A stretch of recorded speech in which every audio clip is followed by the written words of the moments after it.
Chegou o dia de mais um cassicíaco que é um dia acadêmico dos estudantes de teologia, dos pastores da Igreja Batista Redenção, além de professores, de amigos, de pastores de outras igrejas, de outros seminários. Nós já temos feito isso já há algum tempo. Esse já vai ser a sexta edição do nosso cassicíaco. Normalmente nós damos atenção uma parte do dia a filosofia, estudando a vida de filósofos que de alguma forma impactaram o mundo, que ainda exercem influência sobre o mundo no qual nós vivemos, ou sobre a teologia, e nesse sentido a gente já aprendeu lições preciosas, inclusive sobre inimigos da fé cristã que ainda têm influência sobre o mundo, sobre o pensamento moderno. Tivemos aulas muito preciosas. E nós também damos atenção à teologia, exegese de textos, crítica textual. Tem sido muito bom isso para nós. Hoje nós vamos englobar essas duas partes em um tema apenas. Nós vamos aprender sobre Agostinho de Hipona, seguramente um dos maiores teólogos da história. Alguns dizem que está entre os 4 maiores teólogos da história da igreja. Outros vão dizer que ele é o segundo melhor teólogo depois do apóstolo Paulo, né? Colocando Paulo como um teólogo. E quem vai nos trazer essa aula é de dentro da nossa própria casa, é o pastor Marcos Granconato, pastor titular da Igreja Batista Redenção, e não por acaso ele vai trazer essa matéria. Ele é mestre em História da Igreja, e não só mestre em História da Igreja, mas um grande fã de Agostinho de Hipona, da sua teologia. Ele, quando foi meu pastor de jovens, me marcou por seu gosto pela teologia agostiniana, e eu li obras importantes de Agostinho de Hipona, ou também conhecido como Santo Agostinho. Já na minha juventude isso também marcou a minha vida. Desse modo, nossa intenção é aprender não só sobre a sua vida, mas sobre a sua teologia. E na última parte nós pretendemos tratar alguns conceitos de liderança eclesiástica no ensino, na vida, na visão, na aplicação de Agostinho de Hipona. Desse modo, esperamos que seja um dia positivo, construtivo, edificante para nós, para os nossos amigos que estarão presentes no cassicíaco, e também para quem assistir esse vídeo, que seja algo edificante para a nossa vida. Bom, gente, vocês receberam essa folha? Essas folhas são do capítulo 17 do Olson, que é a História do Pensamento Cristão. Então nós temos aí no capítulo 17 o pensamento de Agostinho e um pouco da sua história, ok? Então nós vamos fazer juntos a leitura, destacando aí as partes que são importantes para nós, para o nosso trabalho, para o nosso ministério. Deixa eu só apresentar a vocês os novos participantes. Bom, os antigos participantes foram todos convidados, então vieram por alguma razão pessoal particular. Para quem está participando com a gente pela primeira vez, é o Carlos Ferola, ali, Carlos. Ele é diácono da igreja e ele está fazendo STG, várias matérias, e vai também fazer o curso sistemático semestre que vem lá na IBR. Também quem está pela primeira vez com a gente é o Isaac, O cara me quebra. ao lado do outro Isaac. Esse primeiro Isaac aqui já participou, né? Já. Agora o Isaac Pereira, ele é da nossa igreja e está fazendo o curso de grego 1 comigo aos sábados. Então ele visando formação teológica para ministério pastoral no futuro. Colegiado. Um colegiado. Entrar nos colegiados. Um colegiado. Entrar no colegiado. Com primos inter pares. Agora acabou a graça. Para isso é importante. Pega essa, professor. Entender o Novo Testamento. Está na Bíblia essa expressão? Por isso ele está em grego, né? Por isso ele está estudando grego, para ser pastor bíblico. E ao lado dele está o Nicolas, também tem vocação, pelo menos a vocação interna já existe, o desejo de ser pastor, e também está fazendo o curso de grego 1 comigo aos sábados. São 17 aulas de 1h30, mais ou menos 2 horas, de grego 1. Então estamos caminhando nisso aí. E vamos fazer também o curso sistemática na IBR com o Thiago Abdala no próximo semestre. Então esses são os 3, não são só esses 3, né? Os outros. O André. O André, claro. Desculpa, André. Estou familiarizado com o André o tempo todo. Mas o André Gava também é a primeira vez que participa do Cassicia, e ele é professor no Seminário Palavra da Vida e está envolvido na área de ministério lá. E ele vai ser o responsável no segundo semestre por cuidar das aulas e das pregações na IBR durante a minha ausência. Então, o André é o cara aí que vai conduzir a igreja à maturidade doutrinária durante 6 meses. Deus tem misericórdia da igreja. E está pela primeira vez no Cassici. Então, gente, nós vamos fazer assim. Como nós temos feito eventualmente, vamos ler o texto, ok? Fazer a leitura do texto e vamos fazer as nossas considerações enquanto nós lemos. Os irmãos, então, têm a oportunidade aí de caminhar nisso aí. Depois, os slides vocês vão receber. É que não dá para pegar por causa do Wi-Fi. Você precisa de Wi-Fi, né? Para você pegar, se enviar para você. Não, eu não preciso não. Se você conseguir mandar para mim pelo meu e-mail, pelo seu computador lá, eu acesso pelo 3G. Tá. Você acessa. Ok. Então vamos passar depois na hora que for usar os slides, aí a gente passa. Bom, então você vê aí, capítulo 17, Agostinho confessa a glória de Deus e a depravação humana. Ok? Agostinho, pai da igreja, teólogo e bispo. O conceito de pai da igreja todos conhecem. Pai da igreja, os teólogos até o VI século. Existe uma certa discussão acerca do conceito de pais da igreja, mas geralmente essa discussão ela se fecha, os debatedores fecham como o VI século sendo o limite. Há quem coloque pais da igreja até o século VIII, mas o consenso é século VI século, finalzinho, 590, com o pontifício o papado de Gregório Magno. Gregório Magno 590. Então Gregório Magno 590, fechando o VI século, então aí ele sendo o último dos pais da igreja. Então, agora Agostinho pertence à época de ouro, até por causa da influência dele. Ok? O pai da igreja, teólogo e bispo, encontrou-se numa encruzilhada importante da teologia e encaminhou todo o Ocidente para uma determinada direção. Agostinho marca o fim de uma era e o início de outra. É o último dos escritores cristãos da antiguidade e o precursor da teologia medieval. As principais correntes da teologia da antiguidade convergiram para ele e dele fluíram as correntes, não somente do escolasticismo medieval, mas também da teologia protestante do século XVI. Alguns rotularam a corrente teológica iniciada por Agostinho, e que se estendeu durante os séculos da teologia ocidental, de agostinismo, e identificaram corretamente sua característica principal como sendo a ênfase na supremacia absoluta de Deus e a consequente fragilidade e dependência absoluta da alma da graça de Deus. Esse ponto central da teologia de Agostinho, obviamente, não era uma ideia completamente nova apresentada por ele. Pais da igreja anteriores a ele também acreditaram na supremacia de Deus e na dependência da alma humana, na graça, e assim ensinava. Agostinho, no entanto, deu um novo enfoque a essas ideias e reuniu-as em uma nova forma.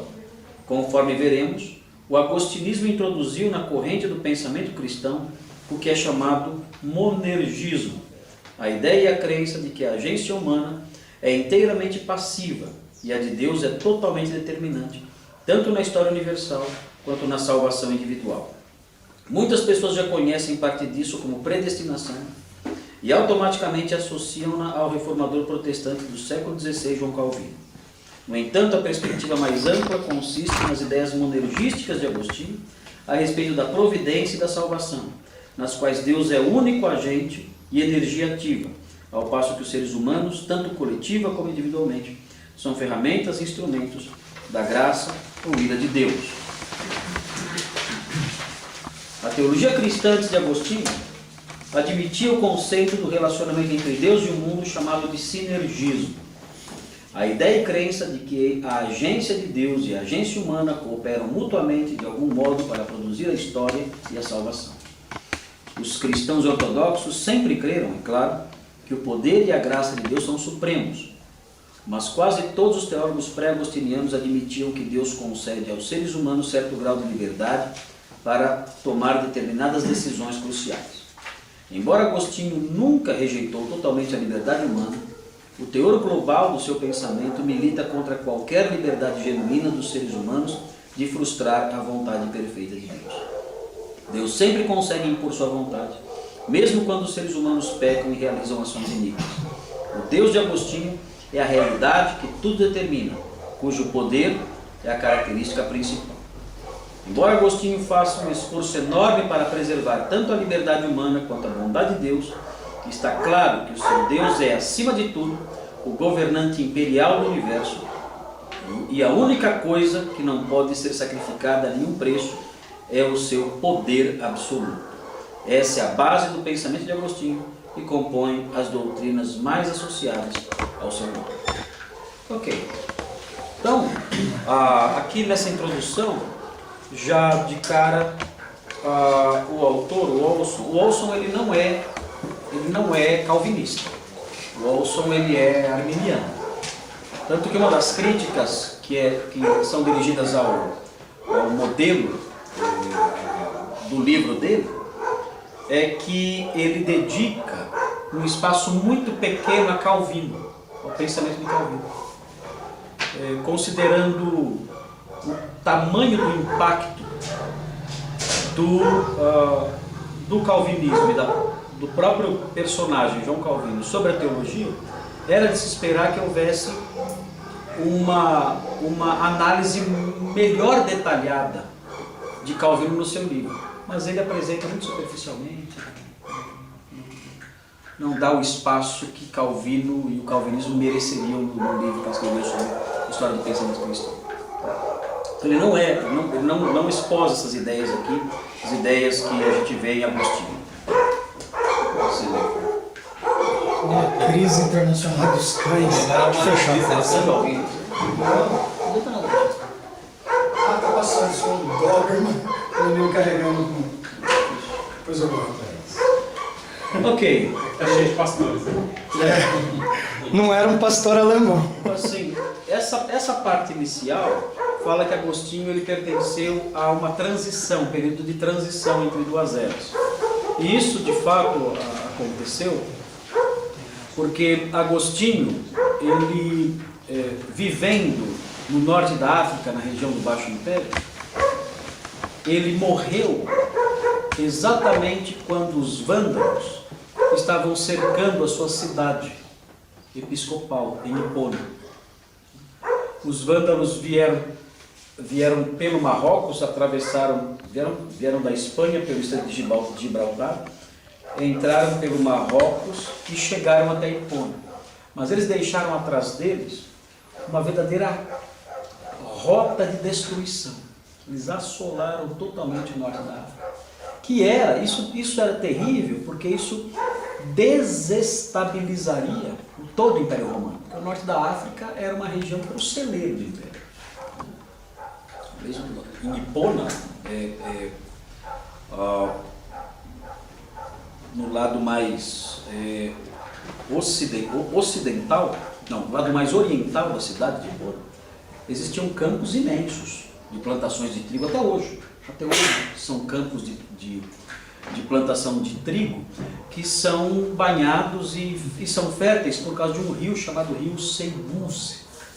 Esse Rio Seibuse, ele banha essa região toda, deixa a região muito fértil. É um lugar muito importante para o Império Romano, até para a manutenção das provisões do Império. Então os bárbaros terem tomado conta dessa região foi algo terrível para o Império todo. E quando eles chegaram nas portas de Hipona, Agostinho estava agonizando dentro da cidade, morrendo já, de velhice, velho. E de modo que Agostinho viu com seus próprios olhos o fim de todo o seu trabalho. Agostinho, ele teve a infelicidade de ver décadas de trabalho dele, fortalecendo as igrejas, ensinando pastores, fazendo discípulos, tudo. Ele viu essas pessoas todas, essas igrejas todas destruídas. Ele viu nas ruas da cidade, ele viu pastores, né, que tinham sobrevivido, morrendo de fome na rua. Homens riquíssimos da região, ali mendigando nas ruas de Hipona. Não podiam sair, tinham perdido tudo por causa das invasões. E o seu amigo, Ocídio, que foi o seu biógrafo, correndo para salvar os seus livros da destruição dos bárbaros, dos vândalos. Então, quando Agostinho morre, é extremamente curioso isso. Ele morre também uma era, porque os vândalos tomam conta, é o início, por assim dizer, já tinha acontecido em Roma 20 anos antes. Mas pode-se dizer assim que isso põe termo, né, ao período clássico. Termina o período clássico. Inicia-se, por assim dizer, a Idade Média. Ou pelo menos grandes características da Idade Média têm nesse evento o seu embrião. Então, o que significa o fim do período clássico? O fim das letras clássicas, do estudo da retórica, do estudo da filosofia, das artes, essas coisas todas, elas são deixadas para trás para dar espaço a uma população que agora não busca esses interesses, que é o homem medieval. É claro que mais tarde há um ressurgimento disso, é lógico, né? Que há filósofos na Idade Média também. Mas o período clássico fica para trás, o estudo das letras clássicas fica para trás, as artes ficam para trás. Isso só vai ressurgir de novo no Renascimento. Pastor, uma pergunta. Essa invasão dos bárbaros, dos vândalos, se deu mais pelo problema do Estado ou Estado e Igreja junto? A perseguição contra o Império Romano ou também contra a Igreja estatal? Não havia já a igreja estatal, mas o problema dos bárbaros é bem anterior à existência da igreja estatal, bem anterior a isso, porque o que atraiu os bárbaros foram as ricas condições do império. Então, aos poucos, as hordas bárbaras que estavam fixadas além do Reno e do Danúbio se sentiram fortemente atraídas pela estrutura e pela riqueza do império. Para piorar a situação, houve uma certa pressão do Oriente por causa dos hunos. Começaram a pressionar em busca, olhando, né, para as regiões além do Danúbio, vendo aquelas regiões interessadas por ela, começaram a pressionar os povos que viviam lá. E esses povos tiveram que descer. E aos poucos os bárbaros foram se instalando. E isso foi acontecendo também num tempo em que o Império foi se enfraquecendo. O Império foi se enfraquecendo por vários fatores. Problemas morais, o próprio temor que havia entre os generais por causa de questões políticas. Um general tinha medo de vencer uma batalha. Se ele vencesse uma batalha, ele ganhava o aplauso do povo e do exército. Ele era um sério candidato ao punhal ou ao veneno. Porque ele era uma ameaça. Esse cara vai querer tomar meu lugar como imperador. Suicidavam ele. Suicidavam ele. Então, É o quinto. O sistema multipolar é completamente instável. eu não sei o que significa, mas deve ser. Às vezes, quando você tem vários polos de poder, Sim. você não consegue estabilizar. Em geral, os sistemas bipolares, você consegue se equilibrar. Se equilibrar. E aí, no caso, não tinha isso. Não, você tinha vários polos surgindo, e aí todo mundo se une contra aquele. Contra Daí surge outro, todo mundo se une. Entre E aí não havia- outras palavras, colegiado não funciona muito bem. Não funcionou muito bem. Não sei que sejam só dois Esse é o passagens. sistema bipolar. Quando todos querem o poder, não funciona. Mas essas invasões foram acontecendo ao longo dos séculos. O problema é que quando perceberam o enfraquecimento do império, a fragmentação, mesmo a fragmentação do império, e o aumento de interesse em tomar conta das riquezas que havia no império, então isso encorajou as hordas bárbaras a invadirem de uma vez. Então Roma caiu no ano 410. Quando Roma caiu no ano 410, isso fez com que muitos pagãos ricos fugissem para o norte da África, buscando proteção mesmo. E quando chegaram no norte da África, começaram a difundir a ideia de que Roma havia caído porque havia abandonado o culto dos antigos deuses. Da onde vem a obra Cidade de Deus. É o que eu ia falar agora. Desculpa, cortei. Então, quando Agostinho ouviu isso chegou, ele ouviu isso de primeira mão, porque isso veio dos pagãos que haviam fugido para o norte da África. Ele escreveu a Cidade de Deus, como o Thomas falou agora, e o objetivo da Cidade de Deus é provar que o império já vinha caindo e muitas outras derrotas e muitos outros problemas tinham sido enfrentados pelo império, apesar dos deuses serem honrados, e mencionou vitórias do império e bênçãos sobre o império quando abandonou os deuses. Um dos fatores que ele menciona, por exemplo, é que os bárbaros que invadiram Roma, por serem de convicção teológica ariana, o que era o ariano? Você tem que lembrar de Sínodo de Niceia, né? Seguidores de Ario, eles não criam na divindade de Jesus, criam que Jesus era uma criatura, mas eram cristãos, testemunhos de Jeová antigos.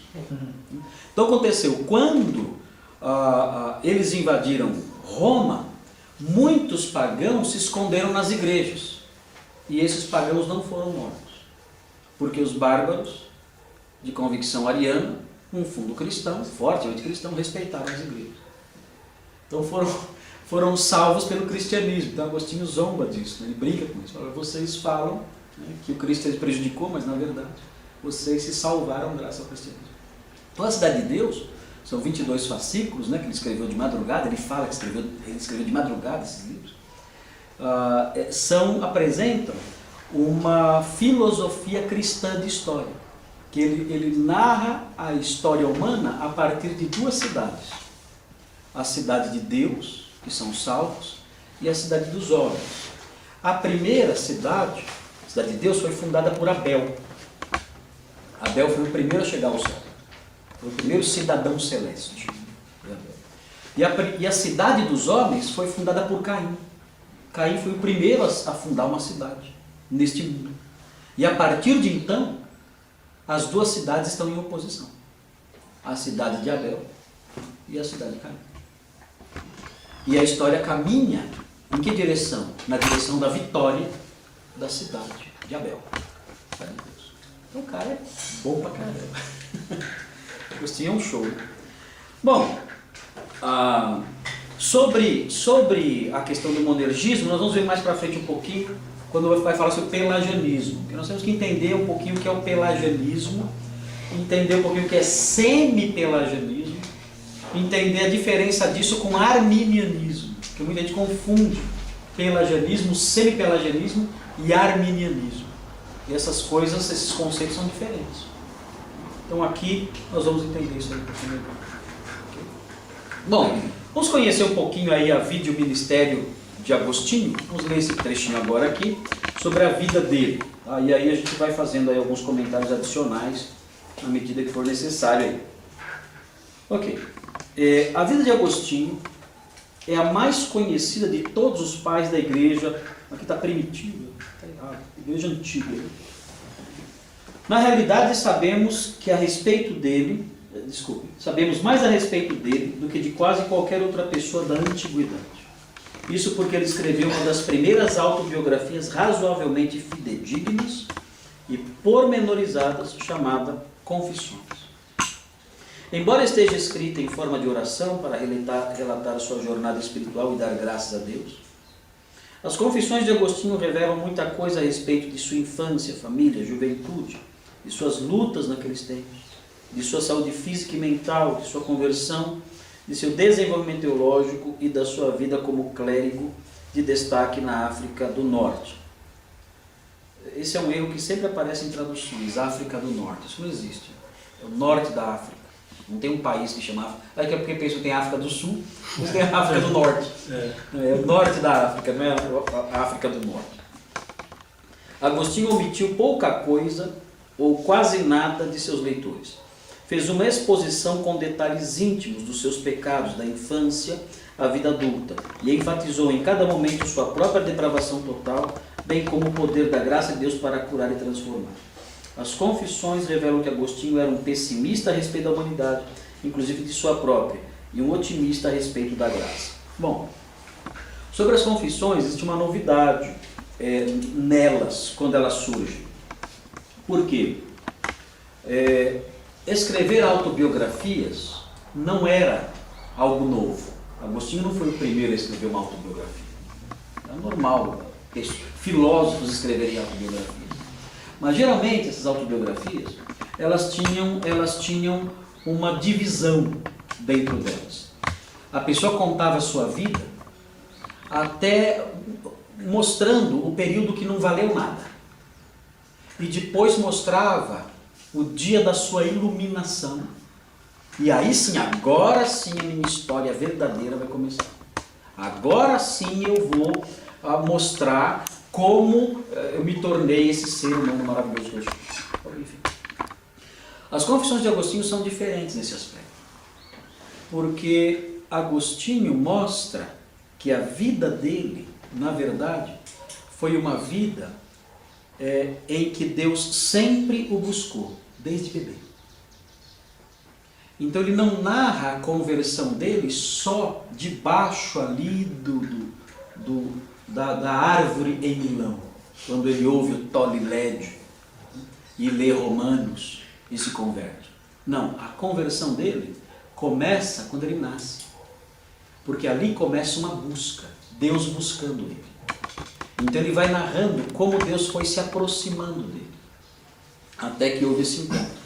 Então para ele, a parte antes da conversão é tão importante quanto a conversão e o que vem depois. Porque tudo compõe a história da busca de Deus, do seu eleito. Ele conta ele como bebê, querendo mamar. E já nisso ele mostra algo ali da humanidade dele e o modo como Deus vai usar esse seu ímpeto, esses seus desejos por satisfação, como Deus vai usar isso para buscar, para trabalhar na vida dele. Desde bebê, ele já vê Deus o buscando. Então Agostinho não vê a vida antes da conversão como uma vida que não valeu nada, como nós tendemos a ver. Aquela vida não valeu nada. Ele vê aquela vida como uma história em que Deus estava tentando alcançar. Então isso é interessante nas Confissões. Ele resgata o passado mal. O passado continua sendo mal, mas nesse passado mal ele consegue vislumbrar um filete da graça de Deus, a sombra da mão de Deus, alcançando, protegendo até alcançar. É interessante essa perspectiva. Agora, essa perspectiva, evidentemente, só é possível quando você aceita a eleição de Deus. E a soberania. A soberania de Deus. Senão não dá para você ter essa visão. Então, ele tinha essa visão por isso. Produziu dessa forma. Podemos prosseguir mais um pouquinho? Vamos lá? Ok. Veja aí, em 354 Agostinho nasceu com o nome de Aurelius Augustinus, em Tagaste, uma pequena cidade na África, de novo, na África do Norte, não muito longe de Cartago. Sua mãe, Mônica, era cristã, e nas confissões Agostinho atribuiu-lhe muito crédito por o ter levado ao arrependimento e à fé pelas orações constantes em seu favor.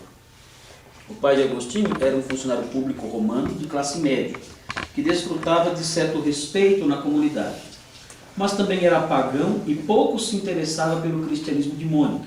Embora tenha sido criado como cristão, Agostinho desviou-se da prática da fé na adolescência, e especialmente quando jovem estudante na Academia de Cartago, onde alternava sua atenção entre cutucar a ferida da concupiscência e tentar descobrir o significado da vida pelo estudo da filosofia e da religião. Em Cartago, foi influenciado por uma religião relativamente nova, uma das seitas da época, chamada maniqueísmo. Então, isso aqui, o contato com o maniqueísmo vai ser um dos fatores que vão moldar a teologia de Agostinho. Agostinho tem a sua teologia, dizem os analistas de Agostinho, que Agostinho tem a sua teologia moldada por três visões às quais ele se opôs: o maniqueísmo, o donatismo e o pelagianismo. Então dizem que a teologia de Santo Agostinho ela foi forjada em virtude dos embates dele com essas três vertentes doutrinárias: o maniqueísmo, o donatismo e o pelagianismo. Okay? Então, O que é o donatismo mesmo? o donatismo é uma concepção eclesiológica deficiente, que entende que a validade da investidura de alguém numa função, ou a validade de um ato litúrgico ou sacramental, depende da dignidade do ministrante. Então, o casamento seu só vale se o bispo que o realizou, ao tempo que o realizou, estava em paz com Deus. Senão, não tem Então, o validade. veículo de graça é o ministro. É o ministro. A graça não está no sacramento. A graça está no ministério. Bem conveniente. Vem daí. Ex opere operato vem daí. Então o donatismo ele propunha isso. Ainda existe isso. Agostinho se opôs a isso. O pelagianismo, que foi o último embate que ele já mais... Até a velhice ele teve que se debater, não com Pelágio, mas com um bispo jovem, chamado Juliano de Eclano, que foi um oponente feroz de Agostinho, até desrespeitoso dele. Agostinho era amigo do pai dele e conheceu Juliano de Eclano ainda jovenzinho. Mas Juliano de Eclano foi extremamente desrespeitoso com Agostinho no modo como eles debateram. Um bispo muito cruel no trato com um ancião já. Ok, mas Agostinho conseguiu fazer, se impor na igreja a visão ortodoxa, e o pelagianismo foi rejeitado. Até porque não tinha como o pelagianismo se manter. Os pressupostos pelagianos são inaceitáveis. Anticristão. É anticristão. A gente vai ver isso daqui a pouco. Ok. Onde estamos aí? Ok. No primeiro parágrafo aí da página 261. Ok. Maniqueísmo. Os maniqueístas eram seguidores de um profeta persa chamado Mani, que tinha sido martirizado pelos romanos de modo muito semelhante a Jesus Cristo. Na verdade, Mani ele foi esfolado e preso na porta de uma cidade. Não é muito semelhante a Jesus. Agostinho sentiu-se por algum tempo atraído por eles, porque pareciam intelectuais e ofereciam respostas às questões mais importantes da vida. Respostas que pareciam ao jovem estudante superiores às respostas do cristianismo e do paganismo tradicional. Por exemplo, os maniqueístas acreditavam em duas forças externas igualmente poderosas, do bem e do mal, engajadas em uma luta perpétua. Assim como os gnósticos, eles atribuíam o mal à matéria, que teria sido criada pelo príncipe do mal, e o bem ao espírito, criado pelo bom Deus do céu. Essa parecia ser uma solução para o enigma do mal. Posteriormente, Agostinho ficou desiludido com essa teologia e espiritualidade dualista e partiu da África do Norte em direção a Roma e a Milão. Ele teve um debate com o bispo Fausto de Mileves, uma coisa assim. E esse cara era o papa do maniqueísmo. E as perguntas que ele fez a Fausto, ele obteve respostas muito fracas. Ele viu que se o papa do maniqueísmo não conseguia satisfazer os seus interesses acerca do bem e do mal e da realidade, de Deus e de tudo, quem poderia? Então ele se desiludiu com o maniqueísmo. Agora, não é certo dizer que Agostinho foi um maniqueu no sentido pleno. Ele não foi um maniqueu no sentido pleno. Porque os maniqueus tinham aqueles que eram realmente iniciados na seita. Os que eram iniciados na seita, eles eram ascetas em alto grau. Um maniqueu envolvido mesmo, iniciado ali, ele não comia. Ele era um cara doente, ele era esquálido, ele era pele e osso. E os ouvintes, como Agostinho foi um ouvinte, simpatizante, um simpatizante, né? Esses homens, eles inclusive ajudavam os que eram realmente praticantes e iniciados na seita. Ajudavam no sentido de ampará-los até, porque eles eram pessoas adoecidas em virtude das diversas macerações, jejuns que eles se impunham. Eu e o Carlos não somos maniqueus. Nem a pau. Não parecem nada com maniqueus. Já o Adarley, talvez na infância, tenha sido. Não, mas o Adarley, o problema é o tamanho, né? Não é gordura corporal. O Val seria um bom maniqueu. Aí, ó. O Val tem o shape filé de grilo. Mas assim, agora note bem, o grande problema, quando Agostinho voltou depois de convertido, voltou para o norte da África, ele debateu com os maniqueus, onde ele estava, na cidade de natal dele, em Tagaste, e os maniqueus ficaram com medo, perceberam que era intelectual e fugiram, desapareceram de lá. Os maniqueus não quiseram mais debater com Santo Agostinho. Estavam acostumados a debater com os bispos do norte da África. Esses bispos não sabiam nem recitar o credo apostólico. A primeira lição de Agostinho para os bispos do norte da África foi decorar e explicar o credo apostólico. Não sabiam. Os bispos daquela região, primeiro, não falavam latim direito, eles falavam um idioma púnico. Ele deve saber como que é isso. Não tem a menor ideia. Falavam púnico. Era a língua de Cartago. Sim, ele falava isso. E as pessoas da região também. Então esses bispos não tinham educação teológica.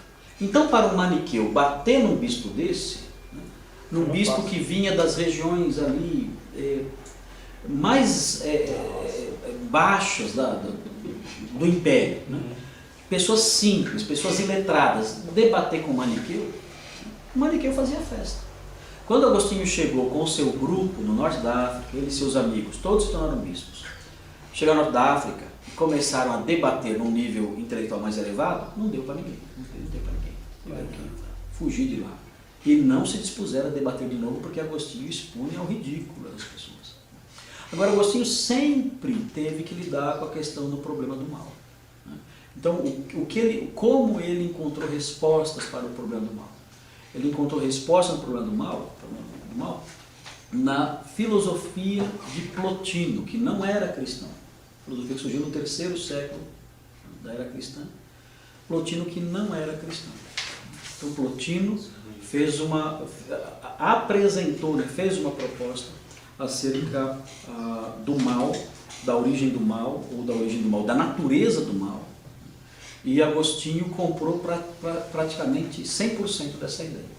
O Rodrigo Justino que falou sobre Plotino, ele falou sobre isso, mas a gente vê depois a questão do plano do mal. Ok, podemos seguir em frente mais um pouquinho? Vamos lá então. Vivendo como pagão em Milão, a sede da corte imperial no Ocidente, Agostinho foi afetado por duas influências que transformaram sua vida. Enquanto ensinava retórica na Academia de Artes em Milão, Agostinho começou a ler livros sobre o neoplatonismo. O neoplatonismo é a filosofia proposta por Plotino. Okay? Estes convenceram-no de que podia existir uma realidade espiritual infinita que não era material, e era exatamente essa ideia que o tinha impedido de aceitar o cristianismo. O neoplatonismo também forneceu-lhe um esclarecimento a respeito do mal, semelhante ao que o pai capadócio Gregório de Nissa tinha descoberto e ensinado. O mal não é uma substância, mas a ausência do bem. Na verdade, talvez o certo seria dizer que o mal é a perversão do bem. O mal é o bem pervertido. É aquela história que a gente fala em sistemática do buraco na cerca. Então, o buraco é a cerca pervertida. Isso é o mal. O mal é o bem corrompido. A ferrugem. É a ferrugem no ferro. Então o mal não tem substância. O mal não existe como entidade independente. O mal não existe como não substância. é algo criado. Não é algo criado. É aí que se quer chegar. Quer se chegar a isso. O mal não foi criado. O que foi criado foi o bem. E o bem se corrompeu. Mas o mal é isso, é o bem corrompido. Se o mal tem substância, o mal foi criado. Se o mal foi criado, ou Ele é da Deus responsabilidade criou, de Deus. ou existem dois deuses. Um bom e um mau. Onde o maniqueísmo fazia sucesso antes. Aí, exatamente, mas vai ser sucesso disso. Ele dizia, não, existe um mal, então existe um Deus mau que criou o mal, a matéria. E é a visão gnóstica. Na visão gnóstica é isso. Um Deus perverso, ele fez emissões, porque todos os aeons faziam emissões, mas as emissões eram emissões espirituais. Mas um Deus perverso, movido por sentimentos de angústia, de raiva, de frustração, ele fez uma emissão sólida.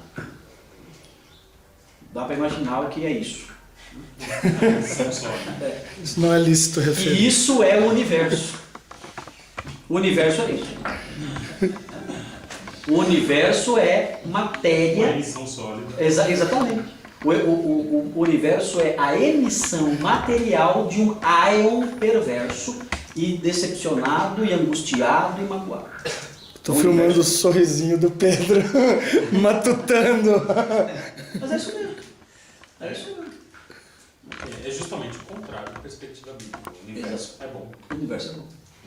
Por isso que Agostinho fala, Agostinho se volta para essa avaliação de Deus. Deus avaliou o universo perfeito. E Deus emitiu uma avaliação. O juízo de valor. Né? No juízo, ele falou assim, olha, viu Deus o que fizeram? E Deus considerou bom. Então, tudo que tem substância, Agostinho fala, toda substância é boa. Toda substância é boa. Porque é criada por Deus. O mal é o quê? É a substância boa corrompida. É a ferrugem no ferro. É o buraco na cerca. Seria correto eu dizer que, para seguir uma linha plotiniana, que o mal seria menos bem, mais bem Sim. e menos bem. Sim. Tudo é bom, mas há graus aí de bondade. Né? Seria certo dizer isso. No pensamento de Agostinho? Na verdade, o que existe é menos bem. É menos bem. Uma gradação de É uma bem. gradação de bem. Porque toda a natureza, leia-se natureza, physis, substância. Toda a natureza é boa. Esse é o ponto de partida. Só que é uma gradação aí. Só que uma natureza boa, ela pode se corromper.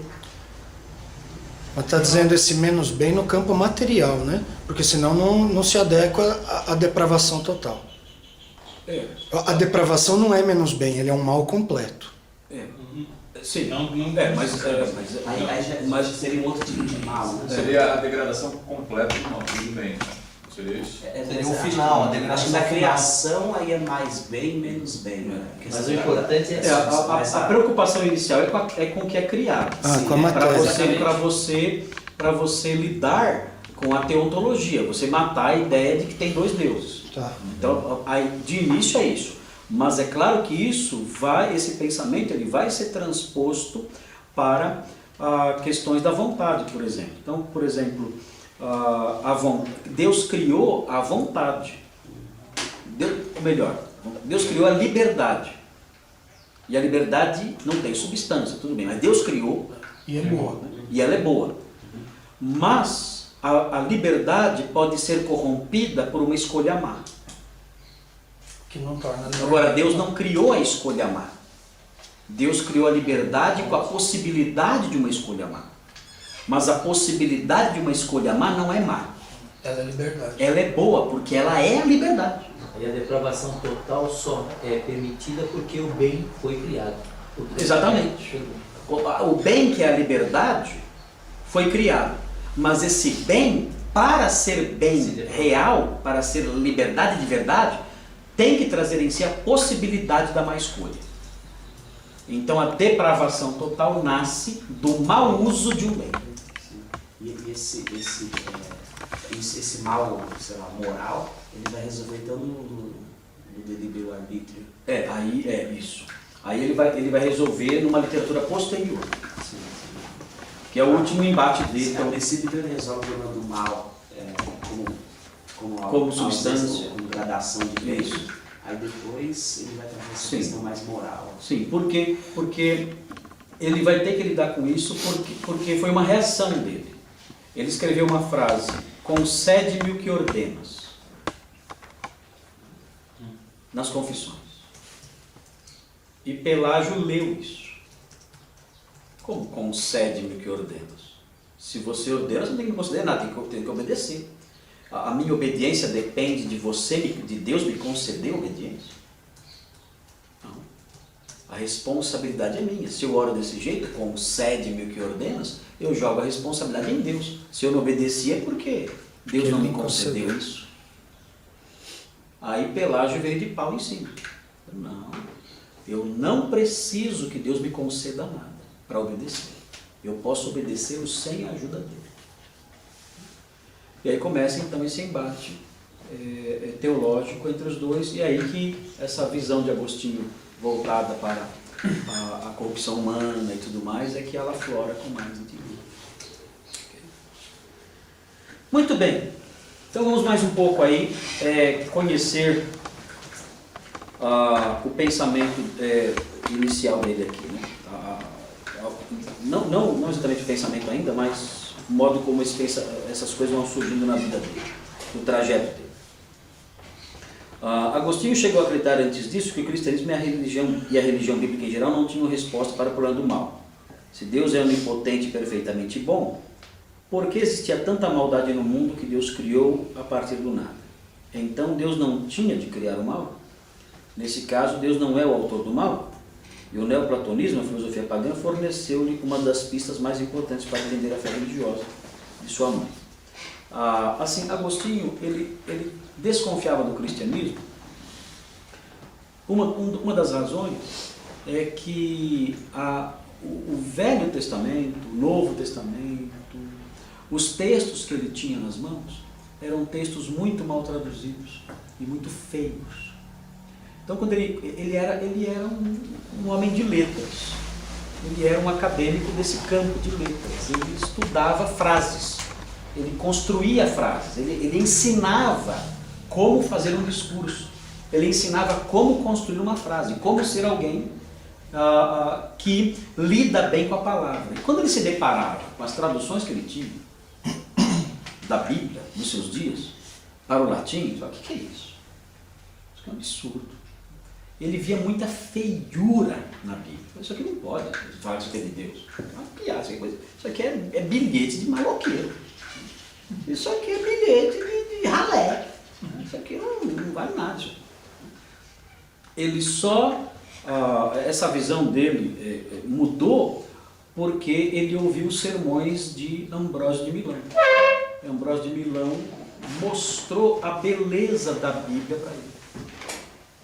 Mas mostrou através de vias que hoje nós censuraríamos, né? Que foi a interpretação alegórica.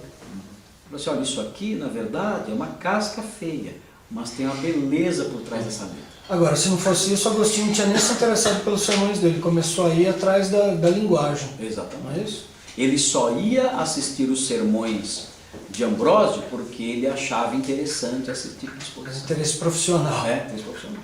Ele ia lá para isso, para aprender retórica, para ver como é que ele lidava com essas questões da linguagem, da exposição, das ideias. Ok. Então veja aí, Agostinho também, enquanto morava e ensinava em Milão, começou a estudar o estilo retórico do maior pregador e bispo cristão da Itália do Norte. Agora tem Itália do Norte. Seria o norte da Itália? É a Bavária. Tem o Brasil do Norte. Sul também. do país. Brasil do Nordeste. Agora tem a Itália do Norte. Então é o virtuoso Ambrósio. Ambrósio, famoso Ambrósio de Milão. Ambrósio ficou famoso. Quem? Ambrósio de Nova Bola? Ambrósio de Milan. Ah, tá. Ambrósio ficou famoso pela grande coragem em confrontar o imperador depois de este ter ordenado a morte de milhares de gregos em um massacre vingativo e absurdo. Você sabe essa história, né?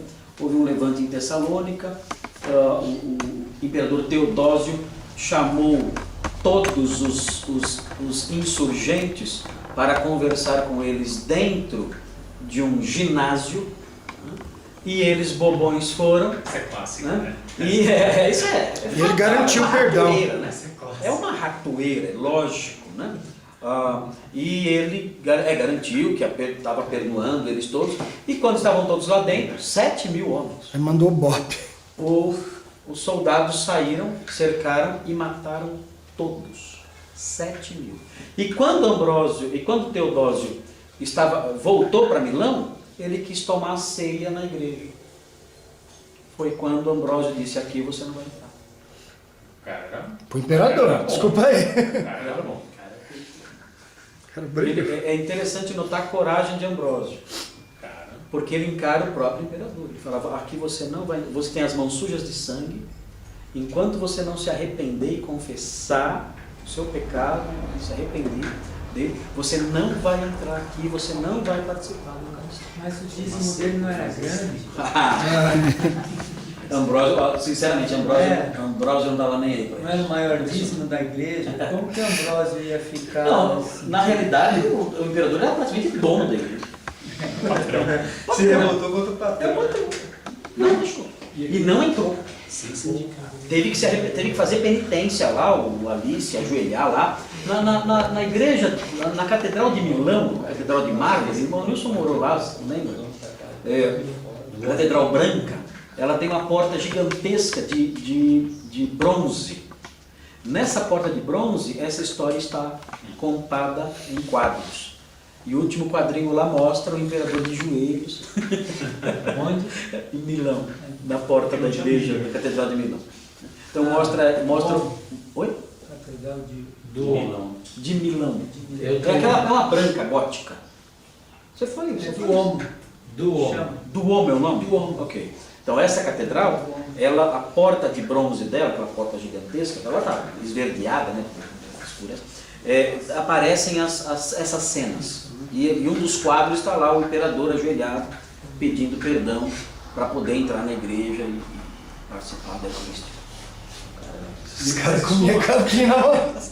Ele faz isso numa época bem anterior ao prestígio que os bispos vão ter no futuro, lá na frente na história. Essa época aqui Vai não ser- tinha essa esse relevância bispo- política. Sim, esse prestígio vai crescer, especialmente o bispo de Roma, né? Mas é interessante notar isso já sendo desfrutado já por um bispo como ele. Mas se bem que Ambrósio é meio singular. Ambrósio é um bispo singular, ele é muito corajoso, ele é ousado. Ambrósio é um cristão de verdade, ele é um bispo muito zeloso. O que é de surpreender, porque ele se tornou bispo sem querer. Foi forçado a ser bispo. Nem cristão ele era quando ele virou bispo. Ele virou bispo sem ser cristão. Forçado pela multidão, pressionado pela multidão e pelo imperador. Aí ele se tornou bispo.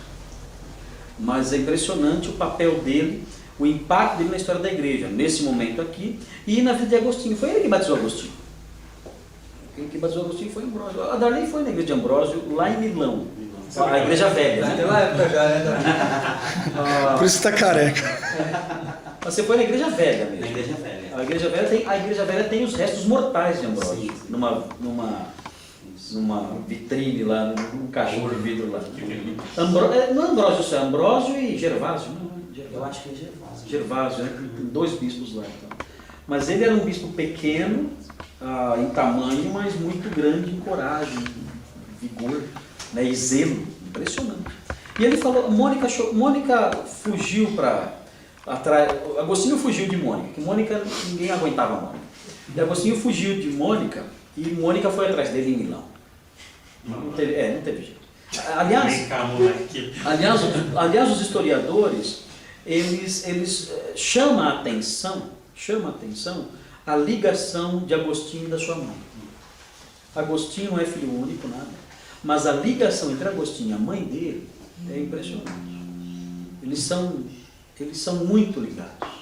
A Mônica, ela não desgruda dele, porque era o filho que mais dava trabalho. E geralmente mãe é assim, mãe gosta mais do filho. O filho que mais dá trabalho é o que a mãe mais gosta. Ou talvez porque ela se preocupa mais com ele, mas ela vivia atrás dele. E ela então se tornou ovelha de Ambrósio. E ela buscava Ambrósio sempre, né, pedindo súplicas, pedindo conselhos sobre como lidar com o filho. E Ambrósio falou para Mônica, assim, olha, Deus não vai desprezar um filho de tantas lágrimas. Ele disse para Mônica. E Mônica foi embora mais consolada com essa previsão de Ambrósio. E profetada do Ambrósio, para não se livrar dela, né? Ela vai embora. Deus vai dar Vai que vai dar tudo certo. Só me deixa em paz. Deus concede o que tu quer. Deixa eu dormir. Né? Mas de fato, depois Agostinho se converteu. Ok, vamos seguir aí mais um pouquinho.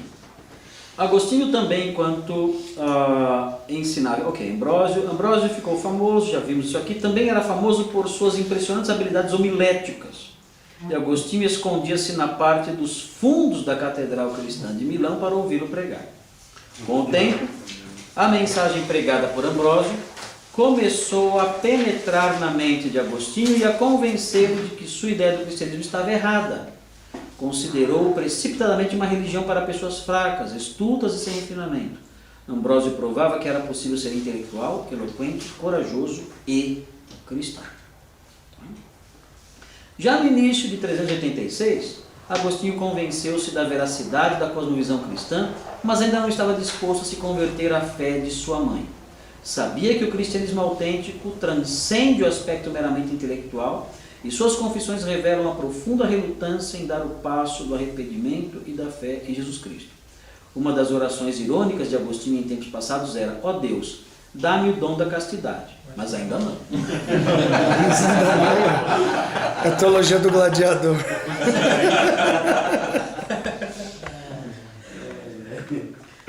Agora, em Milão, estava realmente chegando ao ponto de tomar a decisão, mas ainda não completamente disposto a abandonar seu estilo de vida pecaminoso e egocêntrico. Agostinho, nessa época, ele falava que eu sou cristão. Ele dizia isso. E ele falou isso para um amigo dele. Ele falou assim: olha, eu sou cristão. Aí o amigo dele falou assim: enquanto eu não vir você na igreja cristã, eu não vou considerar você cristão. O amigo dele, não cristão, falou isso para ele. Enquanto eu não vir você na igreja cristã, você não é cristão. Toma. A conversão de Agostinho é uma das mais famosas da história da igreja. Essa narrativa é o ponto alto de suas confissões e revela que o evento significou o rompimento radical com seu passado e uma transformação que o deixou completamente diferente da pessoa que era. Certo dia, em agosto de 386, Agostinho sentou-se no jardim de uma quinta que alugava junto com alguns amigos. Sua própria narrativa do que aconteceu é a melhor descrição da sua conversão. Ele lia com um amigo chamado Alípio um pergaminho da Epístola de Paulo aos Romanos e conversava sobre o evangelho pregado e ensinado pelo apóstolo aos gentios. Agostinho estava cheio de convicção. Eu não sei como é que o Olson chegou a isso aqui. Bom, mas de qualquer modo, Agostinho estava lendo a Epístola aos Romanos, não é isso? ele estava conversando sobre a vida de Santo Antônio com um visitante na casa dele. Um visitante foi na casa dele e começou a falar sobre a vida de Santo Antônio. Santo Antão. E ele ficou muito impressionado com o desprendimento desse personagem e saiu chorando sozinho para fora e sentou debaixo de uma figueira e começou a chorar ali, dizendo que os simples tomavam de assalto o reino dos céus. E ele, com seus amigos intelectuais, padeciam de fome espiritual. Foi aí então que ele ouviu Tolle Legge, do outro lado do muro, ou da cerca, e correu para o apóstolo Paulo. Mas não que ele estava conversando com o apóstolo Paulo, aqui o Olson, ou a tradução não ficou muito feliz. Pelo menos Confissões não fala isso que o Olson Confissões falou. não fala isso. Confissões não fala que foi assim. Não leu. Oi? Provavelmente não leu. Provavelmente ele não leu. Bom, mas é arminiano, a gente tem que ter. Arminiano a gente sabe que não lê muito mesmo. Mas imagina, o cara vai escrever um livro desse, ele pega partes ali. Lógico. É que essa parte está citada em Paulo Coelho. Ok, mas vamos ouvir o próprio Agostinho falando. Quando essas profundas reflexões extraíram do mais íntimo do meu ser toda a minha miséria e as expuseram perante meu coração, fez-se enorme tempestade, desencadeando uma copiosa torrente de lágrimas. Para dar-lhes vazão com espontaneidade, afastei-me de Alípio, pois a solidão se apresentava a mim apropriada ao choro. Assim retirei-me o suficiente para que sua presença não me constrangesse. Eis o estado em que me encontrava, e Alípio bem me adivinhou, porque lhe disse, julgo eu, qualquer coisa num tom de voz embargado pelo choro, e então me levantei. Completamente atônito, Alípio permaneceu imóvel no local onde estávamos. Corri, não sei como, para debaixo de uma figueira e dei livre curso às lágrimas, que irromperam como rios de meus olhos em um agradável sacrifício a ti. E muitas perguntas te fiz, não com estas mesmas palavras, mas com outras do mesmo teor. E tu, Senhor, até quando? Até quando continuarás irritado? Não te lembres de nossas iniquidades passadas. Sentia-me assim prisioneiro delas, e estes tristes lamentos vieram à tona. Por quanto tempo? Por quanto tempo? Amanhã? Amanhã? Por que não agora?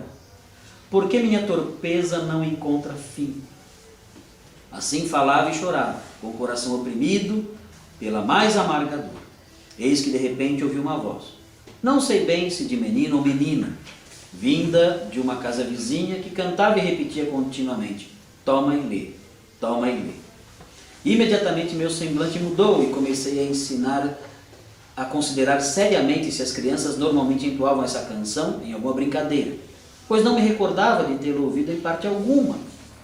Então reprimi o ímpeto de minhas lágrimas e levantei-me, convencido de que se tratava de uma mensagem do céu que me ordenava a abrir o livro e ler o primeiro capítulo que encontrasse.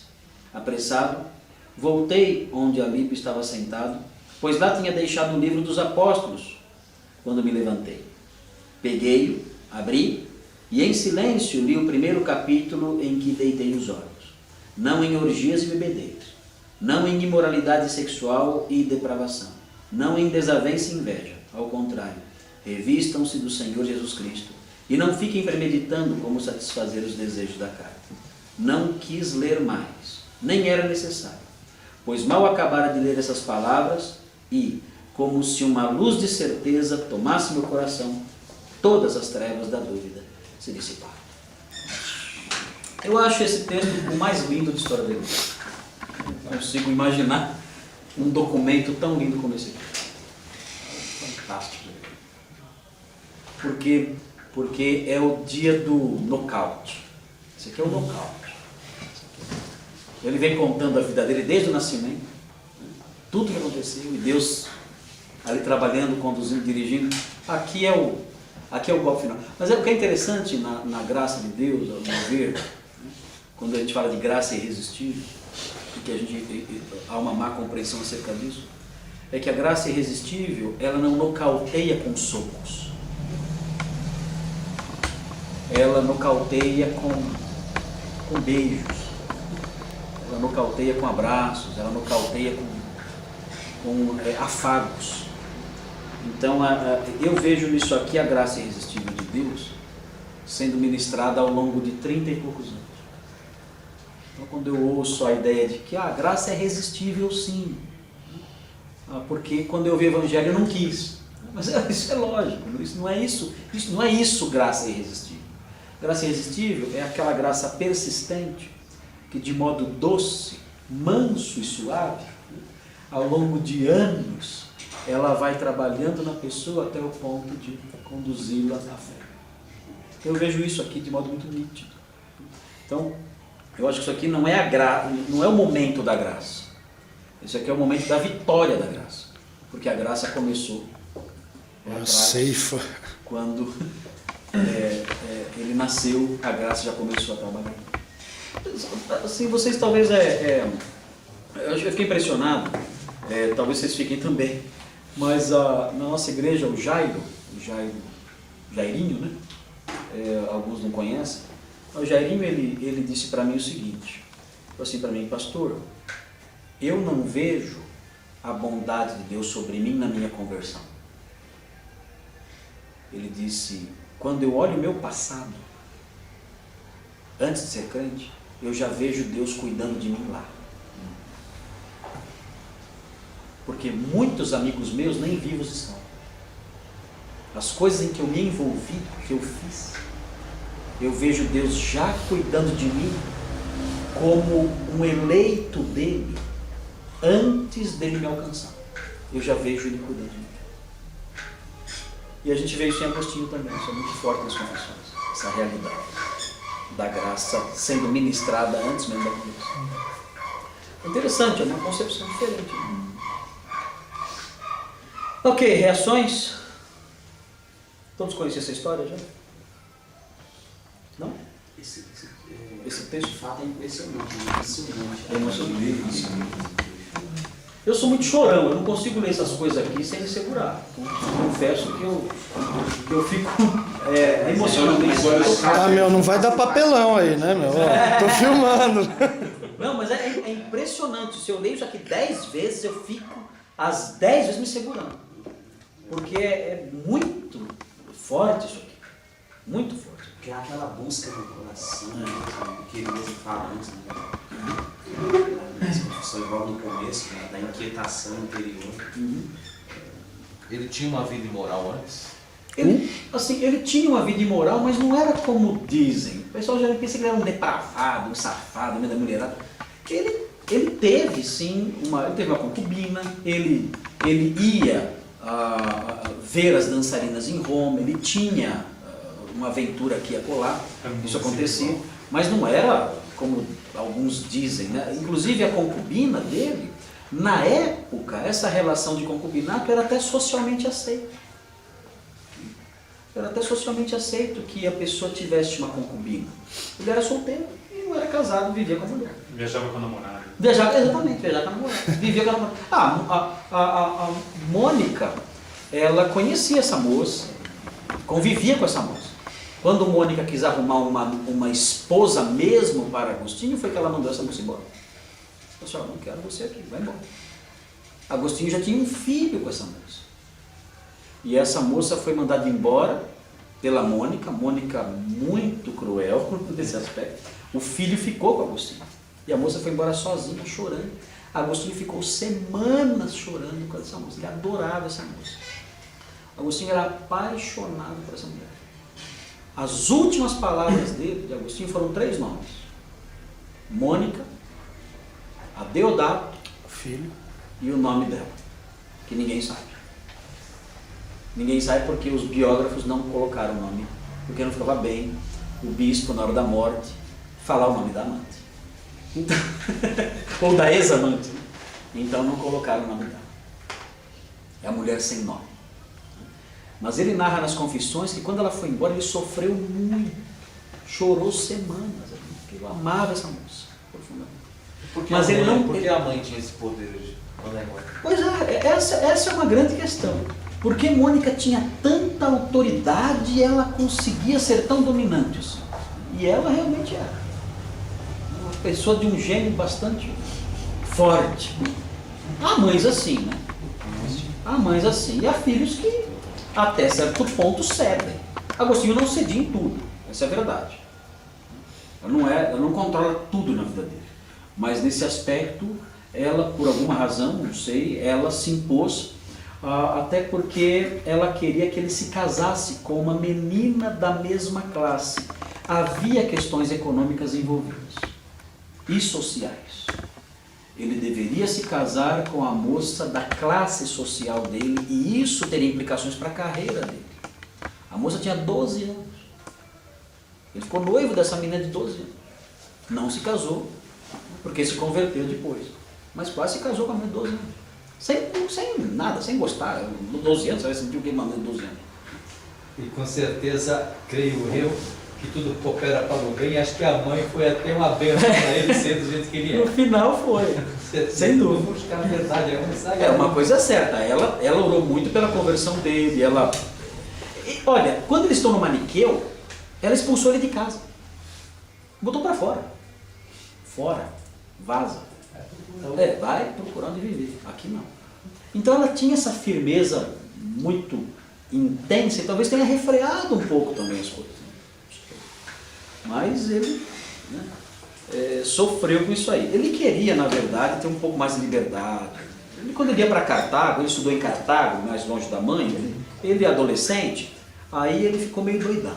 Adolescente, ele aproveitou um pouquinho a farra. Né? Mas depois que ele se associou a essa moça, aí não, não era um cara infiel a ela.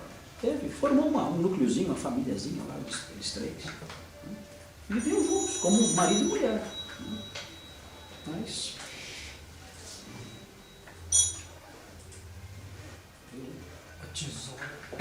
Ok, vamos então prosseguir aqui. Pouco depois da conversão, Agostinho foi batizado pelo bispo Ambrósio na Igreja Católica Ortodoxa em Milão.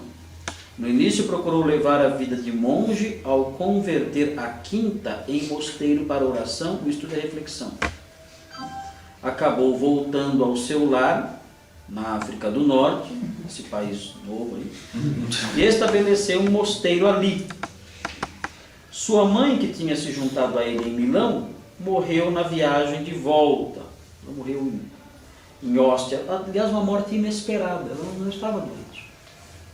É um momento curioso que acontece. Bom, o Cassicíaco aparece aqui, ó. Ele transformou a quinta em mosteiro para oração, estudo e reflexão. Isso aqui é o Cassicíaco. O Cassicíaco é isso aqui. Depois ele vai embora, voltando para o norte da África, em Ostia. Ostia era o porto de onde se partia para o norte da África. Nessa cidade, Ostia. Nessa cidade eles ficaram hospedados na casa de conhecidos, pessoas inclusive bem de vida. E os dois se sentaram numa janela, Agostinho e Mônica, e eles começaram a falar sobre Deus, sobre a beleza das coisas de Deus. E os dois tiveram juntos uma experiência de êxtase. Os dois juntos. Os dois juntos tiveram essa experiência de êxtase. Experimentaram uma espécie de arrebatamento espiritual. Os dois juntos. Uma coisa estranha por si. Seja lá o que for isso. Mesmo assim, você é devoto de Agostinho? Não é. Não, é que... Como é que desliga isso aqui? Vou desligar isso aqui. Você jogar no chão, ele desliga na hora. Tira a bateria. Foi martelo, resolve. Falou em língua, Mas também, ó a cara, eu tenho que mostrar aqui. A cara do mal. Estou dando bronca na minha frente. Então, e foi um enlevo, um momento de enlevo espiritual que é indescritível. Os dois experimentaram ali uma doçura grandiosa, uma experiência maravilhosa com Deus e tal. E voltaram para a terra depois. E logo em seguida, Mônica voltou meio variada. Mônica não resistiu. Ela ficou mágico. Logo no dia seguinte ela adoeceu e faleceu. O negócio é igreja, você vai precisar do Estado. Na volta já. Ele fala que começou lá. Fala que começou no Azusa, que isso? Não. Eu precisava Vocês estão na casa, vocês só estavam É um argumento forte, Ela começou em Austin mesmo. Mas assim, é curioso isso, porque eles voltaram, eles tiveram a experiência no dia seguinte ela morreu. E ele ficou muito mal, o cara, nossa, né, ele chorou muito, aquela coisa toda, né, ele conta o sofrimento dele, e ela foi sepultada em Austin mesmo, mas não se sabe onde é o túmulo dela. Ela é beatificada mesmo depois. Sim, ela sim, a Santa Mônica. Será que é por causa da influência do Brasil? Acho que sim, né? Acho que sim. Os católicos têm uma preferência por mães, assim. Gosta de mãe. Né? Mas ela é uma personagem curiosa. Santa Mônica é uma personagem curiosa. Ela não é aquela moça, aquela mulher boazinha, né, que a gente imagina, né, queria que fosse, né?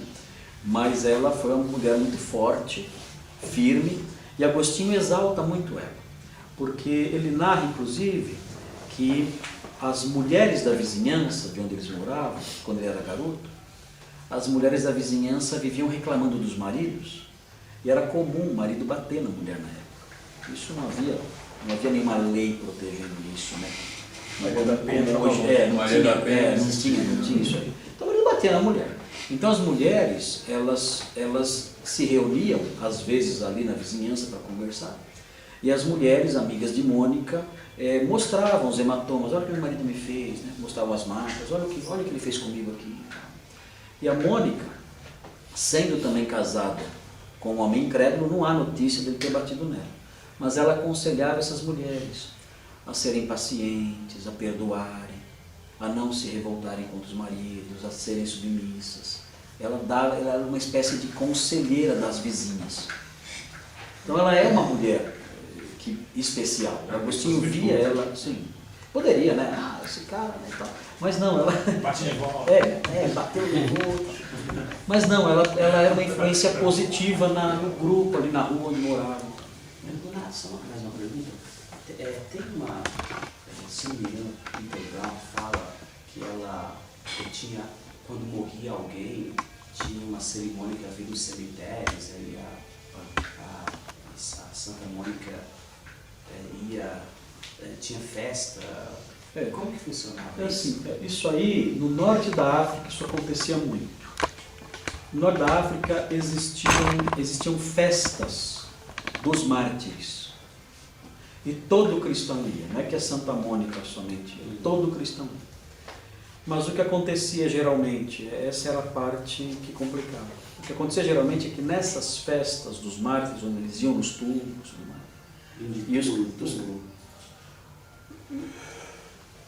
eu acho que não ia de túmulo em túmulo. Eu acho que não era assim. Pela imagem que eu tenho na mente das coisas que eu li sobre isso, não me vem essa imagem de túmulo em túmulo. Se fixavam no lugar e ali celebravam ali as cerimônias ali dos mártires, dos mortos, no cemitério. E todos os cristãos iam. Não era só Mônica aqui. Todo mundo. Era um costume, era uma tradição no norte da África realizar essas festas. O que aconteceu com o passar do tempo, como acontece com tudo, é que essas festas começaram a dar ocasião para outras coisas. Deturpar. Excesso de bebida. Excesso de bebida, os jovenzinhos iam para encontrar as meninas, encontrar uma namoradinha, então isso começou a rolar. Então Agostinho, na fase em que ele foi bispo, ele se opôs às festas. Mas ele quase apanhou por causa disso. Porque ele se opôs a isso, dizendo que as festas estavam dando ocasião para depravação, para bebida, para bagunça. Então é festa religiosa em Juazeiro do Norte. Quermesse. Quermesse. Vira bagunça no final. Então ele começou a se opor, mas não por razões teológicas, nada disso, mas porque dava ocasião a essas depravações todas. Mas era normal, não é que Mônica ia, todo mundo ia. Era cultural isso. No norte da África isso era um hábito que havia, né, as pessoas participarem dessas festas. Agostinho teve muita dificuldade nessas festas. Agostinho tinha uma vida muito zelosa, ele era muito regrado, Agostinho. Aliás, é um grande mistério saber como ele conseguiu fazer o que ele fez. Porque Agostinho, ele era juiz no campo civil na cidade. Ele passava o dia todinho fazendo julgamentos, atendendo as partes, ouvindo as partes e pronunciando sentenças. Eu só entendi porque você fez direito. E essa era uma das atribuições dos bispos no Baixo Império. No Baixo Império, uma das atribuições dos bispos era ser um juiz de causas comuns. Quando a pessoa recorria, então ia para os magistrados propriamente dito. Mas em primeiro grau, era o bispo que tratava disso. Então Agostinho de manhã, ele gastava a manhã toda e parte da tarde só recebendo as partes que vinham. E pior, note que ele está no sertão do Império Romano. Está no norte ele não está em Irlanda, está no norte da África. E de onde vêm as pessoas? As pessoas vêm especialmente das regiões montanhosas, no lado mais ocidental de Hipona, que era uma região montanhosa. Havia vilas, vilarejos ali. Então aqueles homens entravam Que país que seria hoje? Hoje é Argélia. Argélia. Pertinho da Tunísia. A Tunísia é uma pontinha da Argélia. Tagaste não é na Tunísia? Tagaste é na Tunísia, mas Hipona é na Argélia. Tá. Mas assim, essas pessoas vinham para reclamar, ele roubou minha galinha. E ele tinha que instruir o processo, ouvir as testemunhas e pronunciar a sentença. Ele gastava o dia todo fazendo isso. Que hora que ele escrevia? Agora, é aí que vem a pergunta, que hora ele fala que ele escrevia, ele fala a cidade de Deus é fruto das minhas vigílias. Então que hora ele dormia? Porque ele dormia. E o pior é que o cara escreveu mais de 1000 obras. 1000 documentos. 246 livros. Agora, muita coisa era sermão Sim, sermão. registrado por outro. Mas ele corrigia um por um. Sim, ele fazia. Sim. Inclusive, mas note bem, assim, ele corrigia, mas havia um grupo de revisores. Ele tinha revisores. Word. Ele tinha revisores. Ele viveu, deixa eu ver, 354 a 430. Dá quantos anos? 70 e poucos anos. 76 anos. Mas assim, é possível. É Mas a possível. conversão dele é Possível em ser um cara 90 e... disciplinado. Sim, ele era muito disciplinado. Então ele acorda num horário cedo, vai dormir tarde e tal. E ele produziu tudo isso.